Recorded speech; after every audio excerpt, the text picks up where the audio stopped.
reflexes like a mongoose on amphetamines.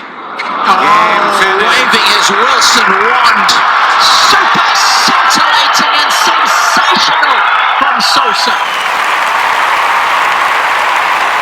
It's tennis near the gods.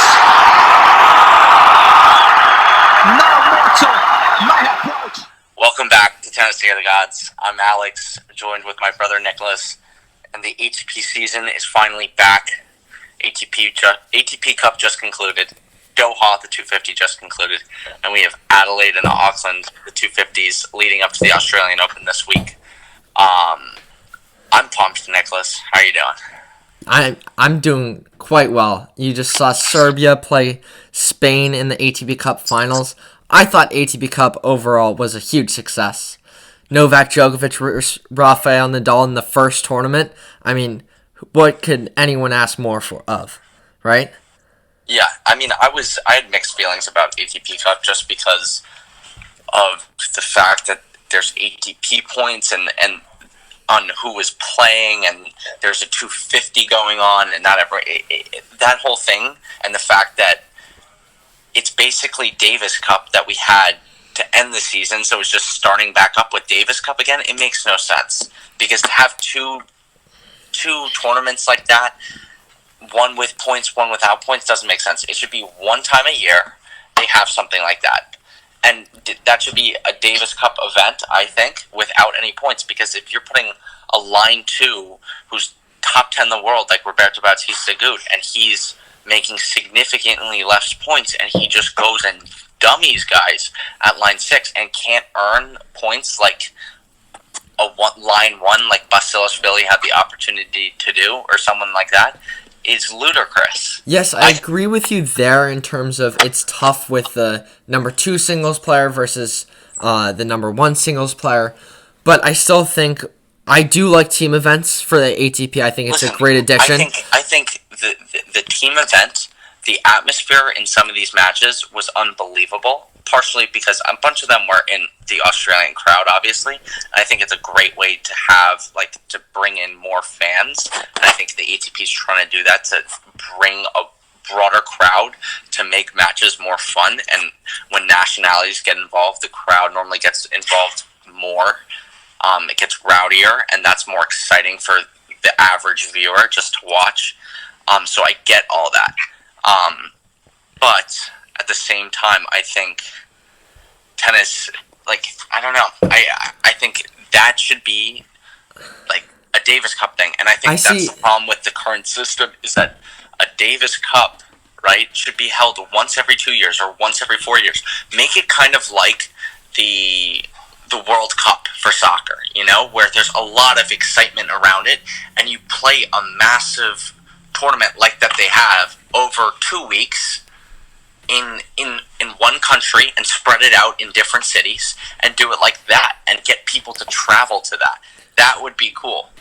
I mean, I guess that's what they did with ATP. That'd be the warm-up tournament for everyone, kind of. I mean, that's what they did with ATP Cup. I still think having Davis Cup, it's still a much different format, in my opinion. Not having ATP points, it's a different entry system. The only thing that's different is that ATP points were applied to the matches. And there's no money in Davis Cup. Well, the players are paid by each country. Yeah, it's different. It's different. But it's the exact same thing. I'm a much bigger fan. You can't say it's vastly different. I'm not saying it's vastly different. Same thing. But I prefer having more team events. I think they should do more of that. And also, if I were to choose one over the other, which you're suggesting, is I definitely go with ATP Cup. I think Davis Cup has become very old and antiquated. That's why they tried to restructure it. So I see ATP Cup as something new and exciting, and they got so many fans out there. The stadiums, even when a guy 600 in the world was playing an unranked guy. I disagree. There was still a crowd. Did you see Italy's match against Norway? The place was empty. Did you see, yes, when you're talking about when Serbia's playing, Serbia traveled well. When Spain and Rafa's playing, obviously it's going to be packed. When when you have Australia, obviously it's going to be packed. It's the home country, right? Okay, but don't you want something exciting like that to start off your season, the new year, and start off tennis with a big bang? Yeah, but I just feel like it's we literally just had the exact same tournament with a slightly different outcome 2 months ago.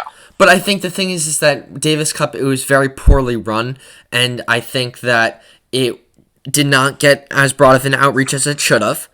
And I think ATP Cup did a much better job. It was because the viewership was done by Raccoon, so you had to buy a certain thing. Even here, Nicholas, I was thinking when I was saying, all right, maybe the ATP Cup, like something it does well is like you have certain level of player that normally wouldn't be on live television and playing in stadiums like this, right? Like a Kak Barzuk or an Alexander Kozbanov, and you see, damn, these guys are actually good tennis players, and that would help kind of push the lower ranked players, like maybe get more money in there because the level's very high somehow, I don't know. But at the same time, I'm like, all right, this is only being shown on Tennis TV and Tennis Channel. Not even Tennis Channel at some points, right? Yeah. So who's watching that? Only tennis fans are going to go and watch that. It's not being put on ESPN or anything else, so the broad outreach isn't really there. Well, I'm not sure about the broadcasting rights in specific countries like Australia and Europe, but I still like it a lot. And there's a lot of money in it for the players. I mean, you see Roberto Bautista Agut, he earned the most money he's earned in a single tournament. $724,000, and he got the equivalent of reaching the finals of a 500 to start off the year. Points wise, yeah. But listen, I don't disagree, but I think the $15 million financial commitment that they made, and then they're saying this is decreasing economic inequality. I mean, dude, I could go down the list. It's all the top players for the most part, and then some guys who are like 800, 400, 500. It's not the guys who need the money, like guys like 100, 200. Like the money. I don't think they did this. I don't think they did this to decrease. You're giving guys who already have a boatload of money more money. They're not doing this to increase or decrease the inequality that exists in the prize money. They said, like, what was that? It was kind of like a press release. It's like, oh, big financial statement. Like we're increasing the total prize money this year. Something That's like what that. They always do. I mean, don't read into it that much. No. I know. I'm not reading into it. I'm just saying it's not true. Basically, it's just for one tournament that goes to the percent. Like you go through 8 of the top 10 players played, and then you go 11 Goffin played, Fonini played, Schwartzman played, Shapovalov played, Wawrinka did not play, Kei Nishikori was going to play but he got injured, Khachanov played, Demnar played, Isner played, Dimitrov, Elise May, Pui didn't play, Rublev didn't play. You don't have to go through everything. Peja, Basilashvili, We get it. Busta, Chorch, Nick Kyrgios. It's all the guys. You go down the list. Most of the teams were made up of these guys, right? Yeah, exactly. And that's fantastic. That's exactly what you want. Okay, so let's say guys inside the top 50 make X amount of money, right? Mm-hmm. So they're financially well off for the most part, right? And you go through them, most of the players were from there. But ATP Cup, I don't think, is trying to decrease the inequality. I don't think. It's just building excitement and broadening the reach. You didn't hear my point. I'm not arguing that. I don't think it's trying to decrease anything. I'm just saying, when they come out and say, oh, we've done this, it's so great that we're increasing the prize money, it's not so great. They're just giving guys who have a lot of money more money. And I'm not saying that's a bad thing and they don't deserve it. I'm just saying... Okay, I can go on for hours on this, but... Alright. I also did, like, the team zones in the corners. The team zones were good, etc. I thought they... And I like... Coaching, the coaching was fun. The coaching is fun, but I think coaching can only exist in team events just because you're guaranteed to have a coach. It's not going to be an inequality based on the prize money. I think if they allow coaching in the women's game, I mean, part of me wants to say allow coaching in the men's, but completely disagree. I don't think there should be coaching. You gotta wait for me to finish, buddy. Come on now. But I thought it was interesting just to hear it, and the team aspect did help certain players. Like Benoit Paire on the verge of tanking, his teammates fire him up. He ends up winning the the match. And same with Kevin Anderson. Like the Kevin Anderson match that he played, like he was going to go off a steep end, and he ended up battling and staying with it. He did lose the match, but it was high quality, and he didn't say like "F this" and tank. Yeah. But it didn't stop every player like Fabio Fognini. Well, I mean, not even Roger Federer and Nadal can stop Fabio from tanking. Yeah. So, let's get more into tennis. Though I thought it was really high level because I thought that the quality of tennis as you got deeper into the tournament, it was a lot of fun to watch. I thought the opening stages where you mix in guys like the 400s, like I'm not saying they don't belong, but like I'd say you gotta earn to get into a match like that where you have Matriavelli playing Bautista Agut and he loses 0-0. Like, who wants to watch that? Yeah, no, it's tough in terms of that, but I thought there were tons and tons of good matches. I mean, you saw Djokovic play 2 wars against Shapovalov and Medvedev. I think, as I said, the latter stages, the tennis was phenomenal, and we'll get more into that when Djokovic was a stud. So tough. Let's start with him because that was probably the highlight of the tournament was how he played that match at the end. I don't know if I watched the entire thing. Man, that guy, when he plays Djokovic or when he plays Nadal, he redlines. He redlines, and it's not redlining for him. Nadal brings out the best in his game. It's something about that heavy ball where he can just tee off on the with his backhand, and his forehand was buzzing. He was freaking unloading on serves. He had something like 12 aces in 2 sets. I mean, Novak doesn't serve that big against anyone else, I feel like, you know? And I thought he just was so tough this tournament. I mean, the Daniil Medvedev match could have lost that. Shapovalov could have lost that too. Like, he was on the edge. And then to see him crank out Nadal was pretty cool. Yeah, I mean, and in terms of Nadal playing against de Minaur, I mean, that was he lost 2 matches. He never loses 2 matches in a single tournament. Yeah, I think that was an interesting part where it's like, all right, the guys lose a match, but they're still in it, which is fun because you get to see guys like de Minaur, who I think he's one of the biggest fighters out there, right? Yeah. And he showed a very high level. And I know you aren't big on him, but I think... Oh, I love the guy. I don't think... big on him to like make a big push this year. And I disagree in the sense that, man, do you see what it took to take him out? Nadal beats him in 3, and Dan Evans beats him in 3. And he loses to those guys, right? Yeah. He beat Zverev after being down a set and a break. And Shapovalov. And then he beats Shapovalov after being down a set and a break. I mean, the guy is relentless, and Shapovalov looked like a stud too this tournament. So I think if he stays away from injury, which everyone hopes that he does, man, it's going to take a mountain of an effort to take him out, and that's why I think he's going to have a big year because just on the way that he competes, he'll wiggle his way into matches, you know, where he's not supposed to. I mean, I definitely think he'll improve his ranking and do better than the previous season, but I don't think he's top 10 just yet. I think right now there's so many guys like Bautista Agut who just earned 305 points who probably going to stay there, to be honest, and not going to let up. Listen, Roberto looked great. I mean, there's the tough thing about this tournament, like we don't want to spend too much time on ATP Cup to bore you guys, but there were so many players playing in it where it's just like, all right, how do you... There's so many things to dissect and talk about. And that's what I love. It's the top guys. It's like a Masters 1000 in terms of the top 20, 30 guys. Yeah. And they're all playing against each other. And there's so many matches. I think just to sum up ATP Cup, just like the couple things I took away is Zverev is in trouble, man. He's in trouble. Just because mentally he's not there. He is not there. I mean, look, we've been saying that since the beginning of last year. No. I said last year, I was like, he's bad. I was like, wait for the O2.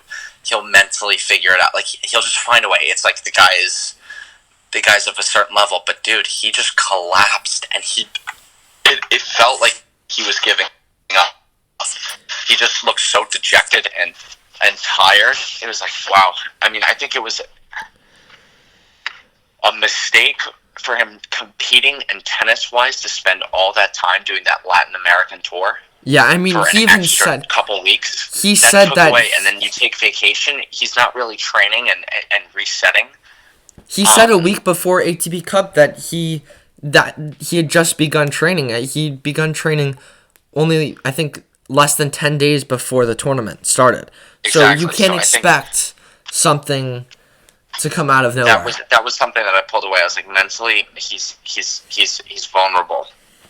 And the serve, oh my gosh, so bad. Killing his game. So bad. One other thing, I think when I looked at when I saw Stefanos, I would say don't press the panic button. It's one tournament. It's the first tournament of the year. The guy's a stud. He's gonna figure it out. Like just losing to Kyrgios 7-6 in the third. I mean, that's just a tough matchup for him. And Kyrgios played unbelievable. You know. Yeah. No. I mean, I completely agree with you there.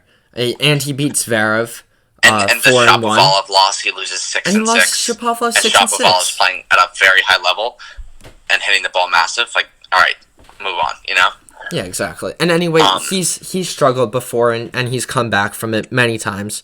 It's not something to press the panic button, as you said.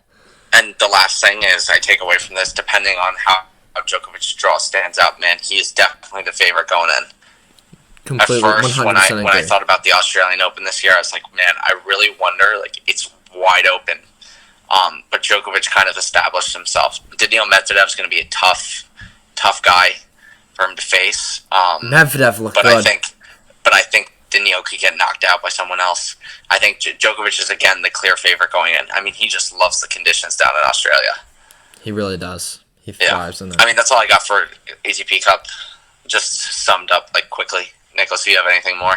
And that's it. Let's move on to Doha, the first ATP 250 of the year, where Stan Wawrinka is the 1 seed, Andrei Rublev as the 2 seed, and I told you before the tournament, I think. I mean, I've loved Rublev from the start of the season. Well, obviously, I said that too. We both said that. When a guy hits that big and kind of can control it, I mean, it's going to take a mountain of an effort to beat a guy like that and to get him off his spot. He's one of the best ball strikers in the world. And I thought going in, he was my favorite to win the tournament. And I'm happy to see him because I think he can make a big push this year if he can stay healthy as well, because health issues have been a big problem with him. And he kind of cruised through the tournament. Yeah, he showed no signs of any weakness, really. He played some fantastic tennis. He went up 6-2, 3-0 against Moutet in the final.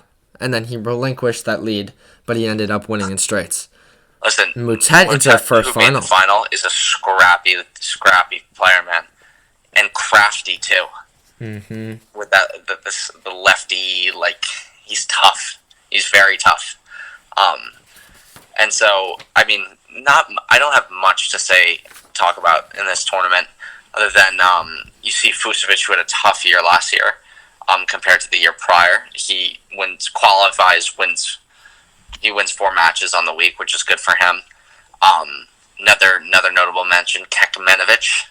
Yes. He beat Tsonga, beat Thompson, and then beat Fucsovics 2-0. And that's a guy who's kind of flown under the radar. He was an unbelievable junior tennis player, and he's been a great professional tennis player, but he doesn't get, I feel like, the amount of media coverage as like some of the other up and coming guys, you know? Yeah, completely agree. And I'd look out for Alexander Bublik this year. He beat Adrian Manarino in the first round and then lost to Bednay, but still, I like him. Listen, he's young. He's got a lot of firepower. Dude, he doesn't have in order to make a big push, you have to be consistent week in and week out. And until he becomes mentally there where he kind of reins in the creativity, he's too creative on the court, you know? Mm-hmm. I think he lives and dies by that sword, and until he realizes, all right, maybe like harness it in a little bit, it's great to have it, but to a certain extent it hurts him. He's talented enough where he's going to win plenty of matches doing so, but in order to make a big push, which he has a talent level for, you need to rein it in a little bit, I think. And then one last question that I have coming out of Doha is, Are we going to see Milos Raonic back inside the top 10, top 15 anytime soon? No. I mean, that guy, he's been injured and then not injured. Like, it's been for a while now. You feel bad. But I don't think so. Yeah. All right. Well, that's that with Doha. And now let's... All right. So we'll talk quickly about the future, the challengers that were going on. There were 3 challengers quickly, because I think there's some notable guys that I'd like to mention that I forgot to on the last podcast that I think are going to make a big push this year, and not only break inside the top 100, but can start pushing towards that 50 mark. You see Emil Rusevori, sorry. Come on. He lost in the finals this week to Cole Schreiber. He has been on a tear going at the end of the season into this. He beat Sinner 3-4 in this tournament, then beat Tara Daniel 2-4, then beat Kopfer 3-4, then beat Dennis Kudla 0-5. And to be honest, this is high level challenger. No, this is probably going to be the highest level challenger you're going to see all year. It's a challenger 125, and you had 8 top 100 players, and then the last direct acceptance was 176, which is just unheard of in challengers. Yeah. So he is someone that is you look to. He's a young Finn. You got to look for him to watch, and he's gonna come up. He's a high level player. Last year he beat Dominic Thiem at the end of the year in a Davis Cup match. And it was 3-2, routine. And he is someone who's gonna do some damage, I think. And he's already done a lot of damage on the Challenger Tour circuit. Yeah. And then another one is JJ Wolf. He just won in Nomiya. Oh, he won. And he dummied everyone in the tournament. He dropped 1 set to Carbiles Baena after having set points in that set. And he is someone who is going to make that push for the top 100 and then further. He left Ohio State, college tennis player, American, and he is going to make a move, Nicholas. And I think he hits the ball so big. I was really impressed by him this week because throughout the past year, playing at challengers, he's always found all of his success on indoor courts. Indoor hard. Exactly. And then guess what? In Nomiya, it was like a hurricane out there. The conditions were brutal. Yeah, and I was really impressed because even at the end of, last year in college tennis outdoors, he started to struggle a little bit more. Yeah, he had a little rough patch, but when you're at that level, he's a phenomenal ball striker. Right. Unbelievable, and destroys the ball. Yeah, so 2-2 in the finals of a challenger. Oof. Semifinals, finals. He's the one. His returns are brutal. He's someone I would look to make a push. Definitely top 100 this year because he's going to play a full schedule. And I think moving forward, I think he's an American who's going to make a push to the top 50. Definitely. I think he just has the ball striking ability to do so. Mm-hmm. Just by sheer pace. That's what I got for these. Those are the 2 guys that I would like to mention. Nicholas, and let's get right into Adelaide and Auckland, the 250s this week. You see the 1 seed in Adelaide. Adelaide, that's a stacked draw right there. Top 8 seeds. Alex, pulled out. He just pulled out, but you still have Auger Aliassime, Andrei Rublev. You have Pablo Carreño Busta, Taylor Fritz, who I really like, Christian Garin, Jan-Leonard Struff, and Riley Opelka. Riley Opelka lost to Cuevas yesterday. The matches, we're a little late just because it's different time zone, obviously. But yeah, this is the more exciting of the 2 tournaments, I think. Felix has had a tough start to the year, so I wouldn't look for much damage done from him, to be honest, Nicholas. I think Struff is someone to make a run in this tournament. And Rublev, I don't know, just because that's a tough travel schedule, But then again, he does have a bye, so... I do think that would give him some time. I just don't know if he makes the same run. Bublik beat Fritz, too, so there goes one of your guys. I like Fritz, too. I also like Bublik, so... and Tommy Paul. Yeah. You love Tommy Paul, don't you? TP, baby. So, Yeah, I mean, to be honest, it was exciting to me when Diminara was going to play because I love watching him play, and now I don't really know. But I would say look for Struff. Struff is my pick, just off of the bat. Yeah, I mean, just looking at this draw right now, I see Felix going out early in probably the quarters to Struff or Fernando Verdasco. Really, I don't. From ATP Cup, what we saw of Felix, not impressed. Just like the end of last season, in my opinion, just not. He hasn't fully reined in this game. Yeah.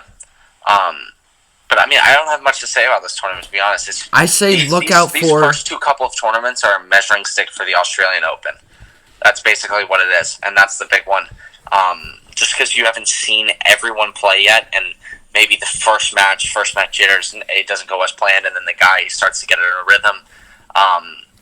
You don't really know, you know? I say look out for Gregoire Barrère. He just qualified. So he's someone plays too. Sam Querrey. He's solid, man. So yeah, I mean, disappointed obviously that Diminara pulled out, and you have seeds already taking losses like Opelka bows out early, Fritz bows out early, which makes the tournament not as exciting, I'd say, just because you want to see kind of your seeds move through sometimes, especially for these tournaments. But that's all I got. And yeah, I mean, I think moving on to Auckland, you see it's still a star-studded draw. You got Fabio Fognini, Denis Shapovalov, Karen Khachanov, John Isner, Benoit Paire, Hubert Urkacz. I think Fognini is the one seed's fake news just after what he did in the ATP Cup. Yeah, I mean, he won Monte Carlo. He fully deserves it, but... Oh, man, he tanked against Casper Ruud. Tanked. I Okay, mean, I well, was never more irate it's watching that Fognini. match. Come on. What do you expect? And I think Khachanov is playing at a decent level. I look to him to pick it up this year.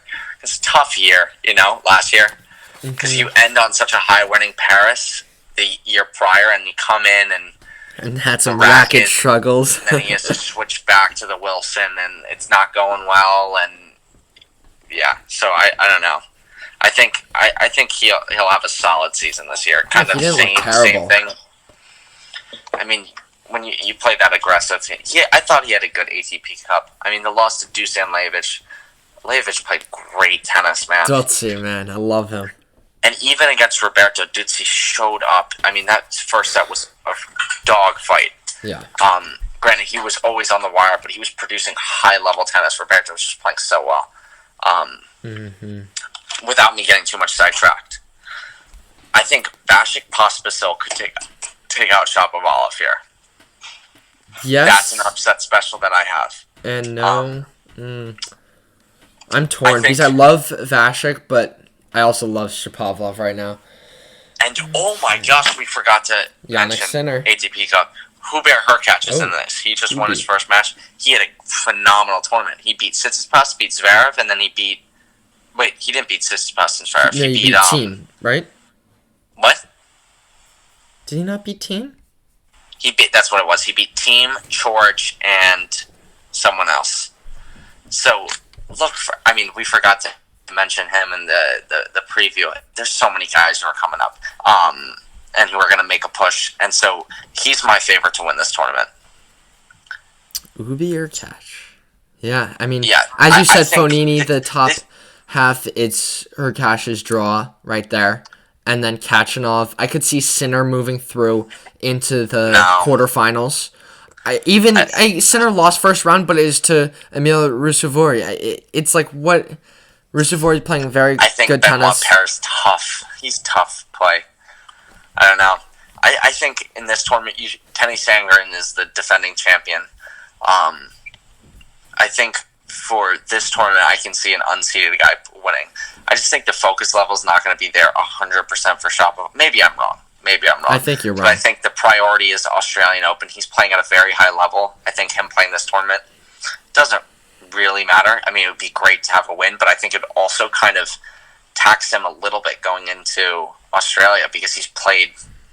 It would be. I don't think right now he has the privilege to start thinking that way. Yeah, I mean he's playing at that level, so he's 14 in the world. So he's definitely a top 10 player in a little bit for sure. I think.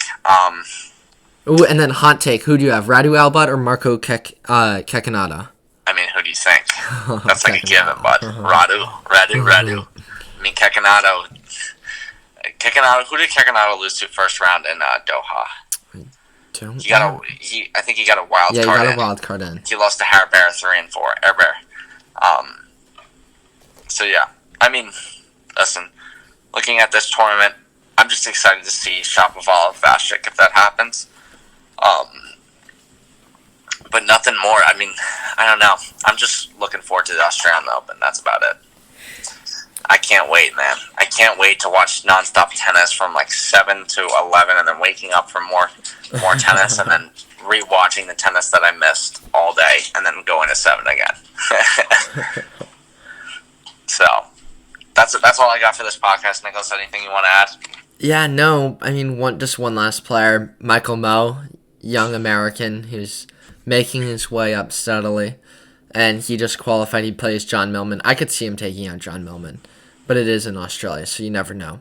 But look out for him for the rest of the year. New Zealand, buddy. Oh, oops. Well, that's a bad error. That's bad. Oh, man. Yikes. At the end of this year, we're going to make an error reel or something like that. Like a blooper reel. And that's going on it. I mean, okay. Nicholas, where are your brain cells, Carlos buddy? Bernardes blooper. Where are your brain cells? Carlos Bernardes had a big blooper. He was like, if you don't want to watch tennis, please leave. I don't think that was an error. I think that's what he's meant to say. All right, Auckland's now Australia. I'll keep that in mind.